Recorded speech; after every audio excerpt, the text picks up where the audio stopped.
have from Herizon House, we have Vanessa Falcon, Executive Director. Vanessa. Great, thank you for having me. Thank you for inviting Herizon House to be here. I always appreciate the opportunity to share information about our organization.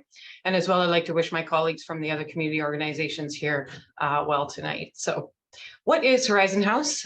In a quick nutshell, we are an emergency shelter for women and their children who are fleeing violence and abuse. Our shelter has over 30 beds and we typically operate at or over capacity. Those who stay in our shelter range from ages from infants to seniors, so we really cross all generations within our programming. We also operate a 24-hour crisis line, and since April of last year, we have answered over 925 calls specific to abuse. In an average year, we provide shelter to over 245 women and children. These women and children stay in our shelter anywhere from 1 day to 10 months. The length of stay depends on the many factors that are going on in her life. For women leaving an abusive relationship, the days and months after leaving are the most dangerous time for her and her children. So that means safety is usually the first barrier. She has to find somewhere safe to go. If she has children, she has to figure out their schooling or their daycare. And beyond safety, there are many, many barriers to face, such as financial, legal, employment, etc. It is very hard for those of us who don't need this type of service, like a shelter, to picture what it's like. So I always think a good way to help people understand is to paint a picture of a woman's story. And I'll do that now. And this is from a woman who shared this with us, who stayed with us. And I will speak as though I'm her. I am a woman who grew up taught to take my marriage vows very seriously, and that I'm required to remain married to my husband. That once married and I have children, it is my responsibility to make the family work. On a Wednesday morning, my 3 kids are getting ready for school.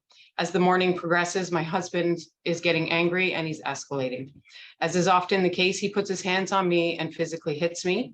But because today he's escalating so quickly, he reaches for a cord. He sees it, wraps it around my neck, and tries to strangle me.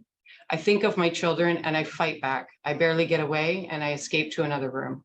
My children go to school, and on this day, their fear is so great, they tell the teacher, who calls the police. I am removed from the apartment. My husband is arrested and charged with assault.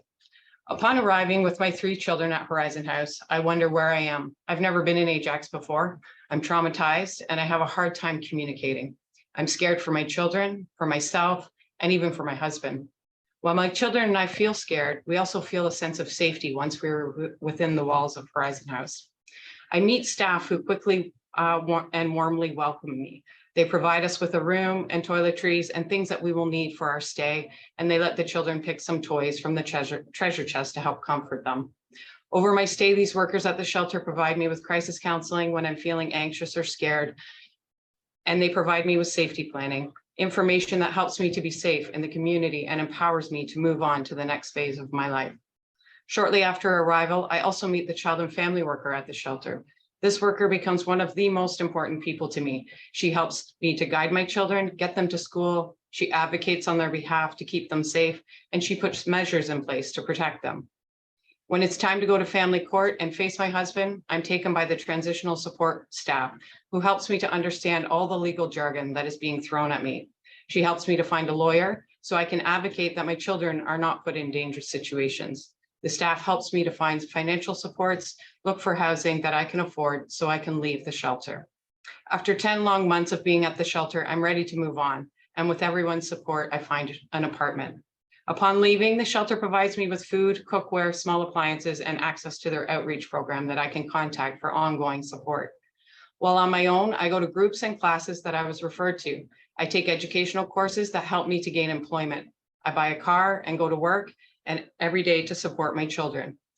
My husband doesn't pay child support for the children's entire life, and this makes it extremely difficult, which is why I need the ongoing support of a place like Herizon House. Thanks to this, my children are able to seek their own opportunities, and they are now attending universities, have achieved scholarships, and I am excited for their future. So this is just one story of Herizon House, and the outcome in this woman's journey has been positive, but unfortunately, the reality of her story of abuse is not unique. At Herizon House, we strive to make this story of success commonplace.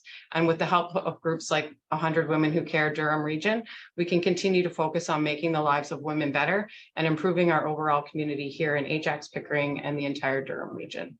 Thank you again for having me here tonight. I appreciate it. Thank you.